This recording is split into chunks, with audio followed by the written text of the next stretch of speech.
walal akhiratu khairul laka minal. Ini yang hebat.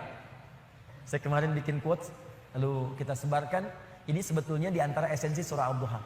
Kata Allah, Muhammad, saya bersumpah kepadamu, yakinkan pada jiwamu, nanti saat kamu ke akhirat, suasananya akan lebih enak dibandingkan dengan sekarang.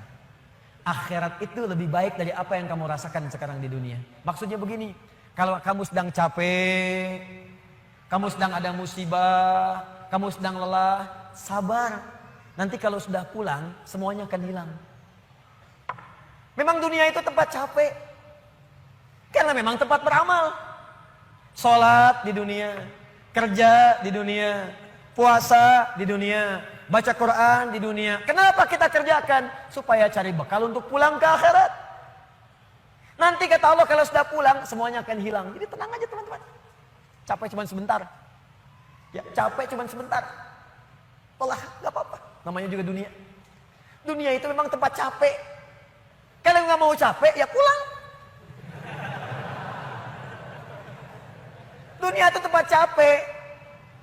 Dan kita memilih untuk hidup. Maka jalani itu, nikmati saja, kerjakan aja. Setiap kerja ada pahala, setiap kerja ada pahala, setiap sholat pahala, baca Quran pahala, niat mencari nafkah karena Allah pahala, merawat anak pahala, memberikan ASI pahala. Gak apa-apa, memang capek. Memang ya dunia sifatnya capek. Tobakan an tobak, setiap tahapan tuh capek lagi, biasa. Supaya dapat bekal. Bukankah orang kerja dapat gaji? Dan enak kan kalau gajian? Dan kalau sudah dapat gaji, lupa kan 29 hari ke belakang? Anda itu bekerja, kerja, berangkat gelap, pulang gelap. Tapi kalau sudah dapat gaji, semua itu kan hilang lupanya. Pergi ke Lembang, ya, jalan sama keluarga. Ada yang ke Palembang, beli pempek. Ada yang ke Lembang, beli mak Lembang. Semuanya kayaknya hilang aja. Besoknya kerja lagi. Kata Allah, saya janjikan yang lebih dahsyat. Kamu sabar saat di dunia. Karena dunia memang tempatnya capek. Kamu cari bekal aja. Nanti saat pulang ke akhirat, saya berikan yang lebih indah dan gak akan pernah ada capek lagi. Sholat, udah gak ada lagi. Jadi jangan pernah bercita-cita nanti di surga Firdaus saya tahajud lagi. Terlampau soleh. Udah gak ada. Baca Quran, gak ada lagi. Yang ada itu masuk surga dengan Qurannya. At-Tirmidzi, nomor hadis 2915. Dipakaikan di atasnya mahkota. Dipakaikan di badannya jubah kehormatan. Dipakaikan di tangannya gelang-gelang emas. Pakaiannya sutra. Quran surah ke-35. Ayat ke-33. Jannatu adnin yadkhulunaha yuhallawna fiha min asawir. Ya. Min dhahabin wa lu'lu'a wa libasuhum fiha harir. Ahli Quran mau masuk ke surga, pakai jubah, pakai mahkota, emas, sutra, semua naik. Apa yang terjadi? Dimintakan membaca Quran yang ia biasa bacakan saat di dunia. Jadi setiap dia baca, naik. Iqra wartaqi fa inna akhira qira'atika akhiru manzilatika. Baca Quran yang biasa engkau bacakan saat di dunia. Nanti akhir bacaanmu, di situ tempat tinggalmu di surga. Dan berita baiknya, dia bisa menggandeng bapaknya, ibunya, suaminya, istrinya, anak-anak, cucu ikut di belakang semua. Kalau mereka orang yang beriman dan soleh di hadapan Allah Subhanahu wa taala. Dipimpin oleh ahli Quran, naik ke surga. Dia bacakan sampai minal jinnati wan nas, puncak surga yang paling tinggi. Begitu nyampe di situ, dikunjungi oleh semua malaikat dari 8 pintu surga. Itu ada di Quran surah 13 ayat ke-24.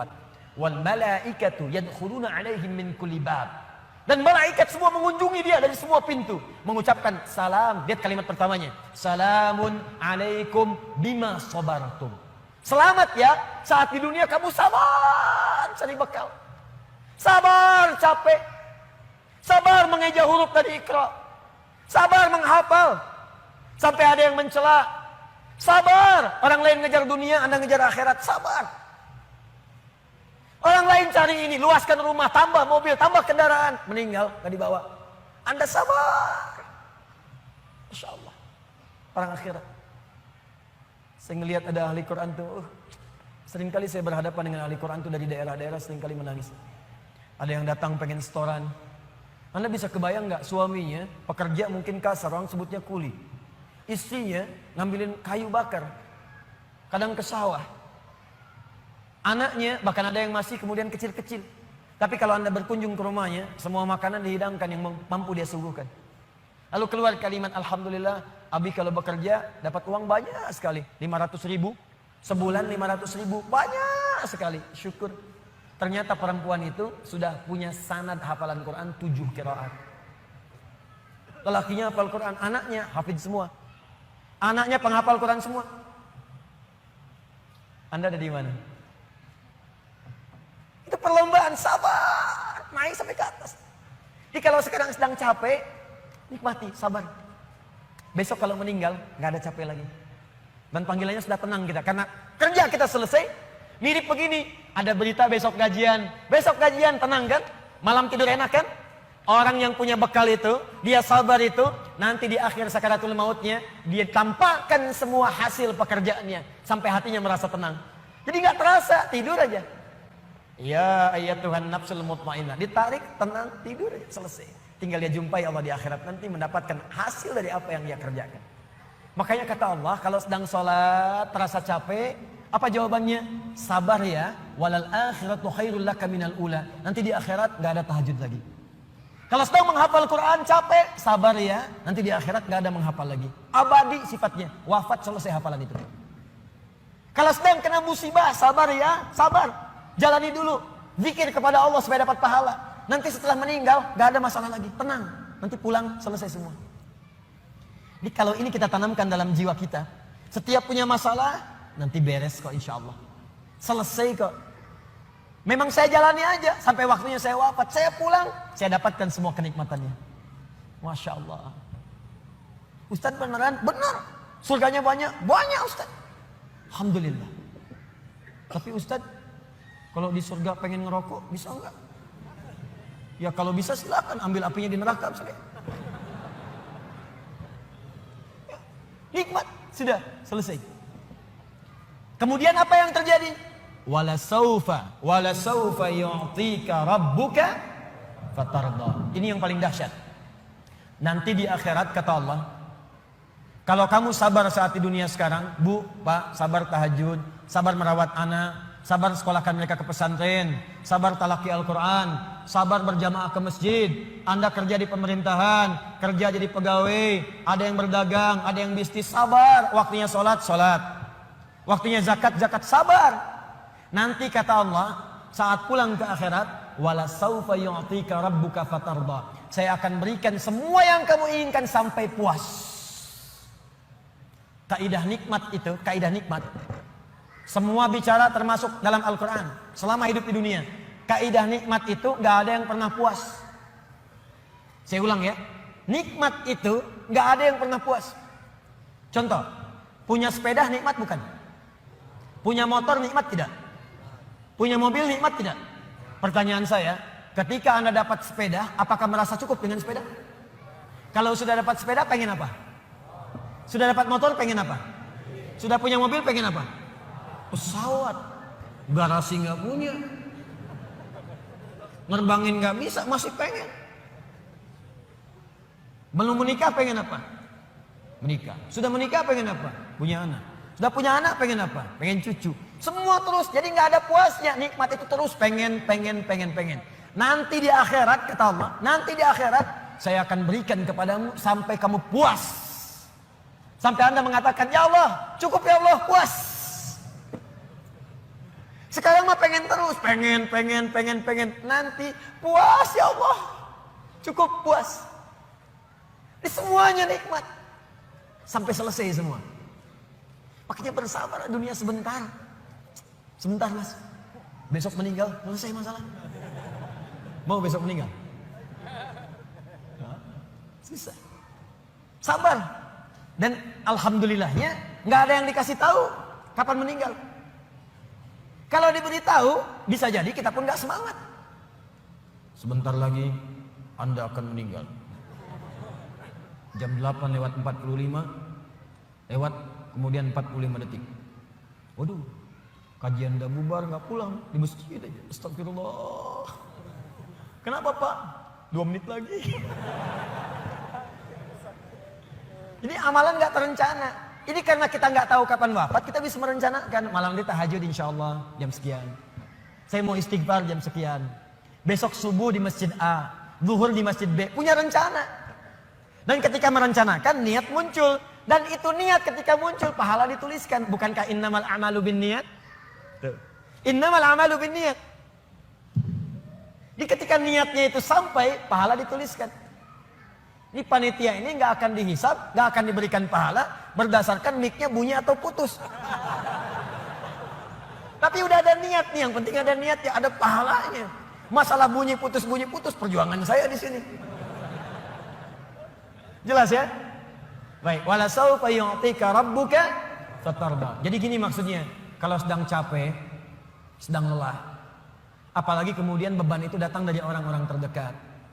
Teman sekantor tiba-tiba misalnya nampak mengkhianati, ada mencela, ada macam-macam. Ingat Allah, maka Anda akan lapang.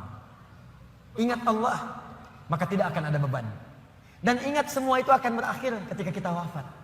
Kalau itu ada dalam diri kita, maka demi Allah saya katakan, beban itu seberat apapun akan ringan. Ingat itu baik-baik. Wala saufa yu'tika rabbuka fatarda. Alam yajidka yatiman fa'awa. Muhammad, coba ingat-ingat. Kamu sekarang gak usah merasakan beban berat. Bukankah dulu pun aku buktikan kepadamu, saat engkau yatim, aku kirimkan orang-orang sekitaran untuk bisa memberikan perlindungan kepadamu. Lahir bapak tidak ada ibu. Ibu wafat usia 6 tahun, ada kakek. Kakek wafat usia kemudian Nabi Muhammad 8 tahun, ada paman. Ada semua. Ingat Muhammad SAW. Kalau sedang kamu merasakan beban, ingat senang yang dulu saya berikan. Manhaj yang ketiga. Kalau sedang merasakan kesulitan dalam masalah, kalau masalah ingin cepat diringankan oleh Allah, maka bandingkan masalah itu dengan solusi yang pernah dirasakan sebelumnya. Bandingkan persoalan yang sulit itu dengan kesenangan yang sudah dirasakan sebelumnya. Suami istri sedang punya masalah, malam ini punya persoalan, sampai nggak bicara. Coba duduk dulu baik-baik. Ingat masa-masa senang ke belakang. 15 tahun berumah tangga, masa mau dikalahkan dengan masalah di satu malam? Ingat banyak senangnya atau banyak dukanya, banyak sukanya, banyak dukanya, banyak nyamannya, banyak masalahnya. Coba timbang-timbang lagi. Mungkin dengan menghadirkan nostalgia kesenangan itu, yang ini akan terasa ringan. Ma, kenapa malam ini kita mesti cemberut ya? Bukankah kemarin-kemarin kita tertawa? Gara-gara bapak semuanya. Gak apa-apa mah, memang gara-gara papa terima. Tapi mungkin Allah titipkan keburukan di papa itu karena mamah bisa menyempurnakan. Mungkin Allah pilih mamah itu adalah mamah yang bisa membimbing papa lebih baik. Masya Allah. Oh gitu ya Pak ya, mama bikin status dulu ya. Jadi kalau semuanya begitu enak rasanya. Tapi memang diucapkan mudah, menjalaninya belum tentu mudah. Ustadz juga begitu. Ya, makanya jarang sekali ada ustadz ceramah bawa istrinya. Nah, jadi kalau kita punya persoalan yang kecil-kecil sekarang, ingat masa lalu. Bu, Pak. Ya maaf di kantor ada masalah. Masalahnya hari itu. Jangan langsung merasa berat. Ada proyek gak selesai dimarahin sama bos. Anda kerja sudah 10 tahun, dimarahin baru hari itu. Senangnya kan banyak, udah 9 tahun. Masa persoalan sehari mengalahkan persoalan 9 tahun yang senang ke belakang? Kan tidak lucu. Anda gagal satu ujian, 9 mata kuliah lulus semua. Masa harus meratapi diri pada yang satu itu? Selesaikan. Mungkin di situ Allah ingin berikan anugerah supaya Anda paham lebih dalam. Mungkin disitulah kepakaran Anda supaya belajar lebih dalam lagi. Diangkat kemudian karena pakar itu, di masalah itu.